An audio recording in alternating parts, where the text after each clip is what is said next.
पोखरकर नेत्रालय। आता आम्ही घेणार आपल्या डोळ्यांची काळजी। मोतीबिंदू, काचबिंदू आणि medical retina specialist doctor Santosh Kishor Pokharkar यांचे पोखरकर नेत्रालय।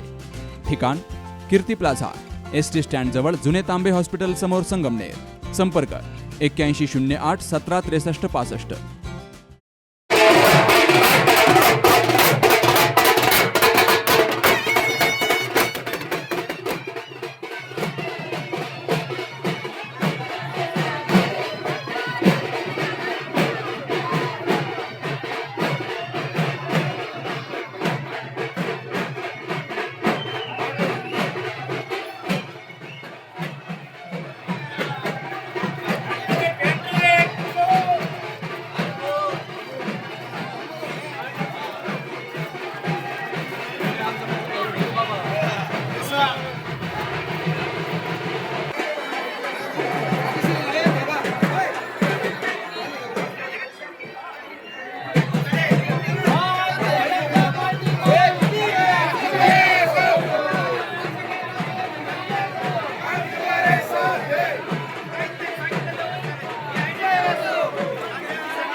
गेल्या 1-1.5 महिन्यापासून आपण सर्व भारतीय जनता पार्टी मित्र पक्षाचे कार्यकर्ते अहोरात्र महायुतीचे उमेदवार म्हणून मला त्या ठिकाणी तिसऱ्यांदा उमेदवार दिली आणि आपल्या प्रचारासाठी पक्षासाठी आपण सर्वजण दिवस रात्र खूप कष्ट घेतलेले आहेत याची जाणीव मला आहे।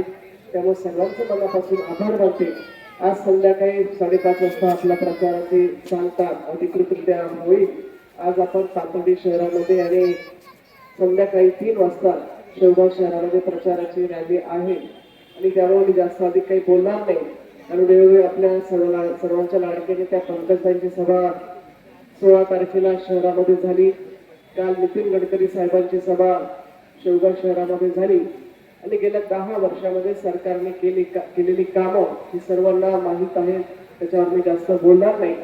परंतु या प्रचाराच्या निमित्तानं एवढी सर्वांना विनंती करणार आहे की गेल्या 10 वर्षामध्ये सरकारच्या माध्यमातून प्रत्येकाच्या घराघरात वाडी वस्तीत आणण्यावर आम्ही सर्व महायुतीचे कार्यकर्ते पोहोचलेलो आहोत. आम्ही काही कुणावर कधी वैयक्तिक टीका केली नाही. आमचं जे काम आहे ते सांगण्याचा प्रयत्न आम्ही गेले कित्येक वर्षापासून करतोय आणि ज्या काही योजना तुमच्या सर्वसामान्यांच्या पर्यंत आलेल्या आहेत त्या भविष्यात चालू ठेवायच्या असेल तर आपण महायुतीचे उमेदवार म्हणून मला आशीर्वाद या ठिकाणी दिले पाहिजे. मी सर्वच कार्यकर्त्यांना विनंती की आज संध्याकाळी 5:30-6 नंतर आपला प्रचार संपतोय. परंतु प्रत्येकाने आता वेगवेगळ्या गावात आपल्या नातेवाईकापर्यंत दोन्ही तालुक्यापर्यंत सगळेच कार्यकर्ते प्रचाराच्या निमित्ताने गेले होते. म्हणून माझी आता विनंती आहे की आजपासून प्रत्येकाने आपला वॉर्ड, आपला प्रभाग, आपली गल्ली, आपलं गाव, आपलं बूथ हे सर्वांनी सांभाळलं पाहिजे. मतदानाची टक्केवारी आपल्याला सगळ्यांना तालुक्याची 70% जास्त होईल यासाठी प्रत्येक कार्यकर्त्याने अतिशय जबाबदारीने या ठिकाणी काम केलं पाहिजे आणि होणारं मतदान हे महायुतीचे उमेदवार म्हणून आपल्याला मिळण्यासाठी जे काही कष्ट आपल्याला 2 दिवस करायचे आहेत ते आपण सर्वांनी करावं. आत्ताच या ठिकाणी अंकुशराव गोरजे साहेबांनी सांगितलं की प्रचार खूप झाला परंतु प्रत्यक्षात कृती मताच्या पेटीमध्ये दिसले पाहिजे. त्यामुळे प्रत्येक पदाधिकाऱ्यांचं बूथ, वॉर्ड, प्रभाग, गावातील ग्रामपंचायतचं बूथ हे सर्व महायुतीचे नेते मंडळी बघतील कोणी किती मतदान घडवून आलं, कोणी किती प्रचार केला आणि त्याच्यावर आज जसं माझं भविष्य आहे तसं तुमचं भविष्य आता म्हणजे माझ्या रावलेलं आहे. आणि म्हणून सगळ्या कार्यकर्त्यांनी तुमची स्वतःची निवडणूक आहे तरच आपल्याला भविष्यामध्ये नगरपालिकेची निवडणूक असेल, ग्रामपंचायतच्या सोसायटीच्या निवडणुका असतील, जिल्हा परिषद पंचायत समितीच्या निवडणुका असतील. आता आमची निवडणूक झाली आता खरं तर 7 वर्षापासून ग्रामपंचायत झाल्या फक्त जिल्हा परिषद पंचायत समिती नगरपालिका प्रलंबित आहे. कधी होतील यासाठी सगळेजण डोळे लावून बसलेले आहेत. त्याच्यातून तांत्रिक अडचणी सोडल्या तर अपेक्षा आहे की नवीन वर्षामध्ये 2025 मध्ये त्या निवडणुकीची सुरुवात झाल्यानंतर एक मोठा महाविजय याची संकल्पना, त्याची पाया या उद्याच्या 20 तारखेला रचला जावा. त्यासाठी तुम्ही सर्वांनी योगदान द्यावं. गेले 1.5-2 महिन्यापासून तुम्ही सर्वांनी खूप कष्ट घेतलेले आहेत. अजून 2 दिवस आपल्याला रात्रीचा दिवस करून आपण चांगल्या प्रकारचं मतदान घडवून आणूया एवढीच अपेक्षा या ठिकाणी करते. आज आपण सर्वजण आला, अहोरात्र आपण कष्ट घेतले. पुन्हा एकदा सर्वांचं मनापासून आभार मानते आणि या ठिकाणी थांबते. डॉक्टर पावसे अर्धांगवायू पुनर्वसन आणि निसर्गोपचार केंद्र. निसर्गरम्य आणि प्रदूषणमुक्त वातावरणात 20 कॉटचे उत्तम मशिनरी आणि सर्व सुविधा उपलब्ध असलेले सुसज्ज निसर्गोपचार केंद्र. अर्धांगवायू, मान, पाठ, कंबर आणि सांधेदुखी, हातापायांना मुंग्या येणं, टाचदुखी, चेहऱ्याचा पॅरालिसिस, ॲक्युपंक्चर, फिजिओथेरपी, जलचिकित्सा, बाष्पचिकित्सा, योग चिकित्सा, मालिश चिकित्सा, चुंबक चिकित्सा, आहार चिकित्सा आणि माती चिकित्सा. संपर्क डॉक्टर रमेश पावसे, ठिकाण हिवरगाव पावसा, रायतेवाडी रोड, तालुका संगमनेर. संपर्क 96 23 25 67 22.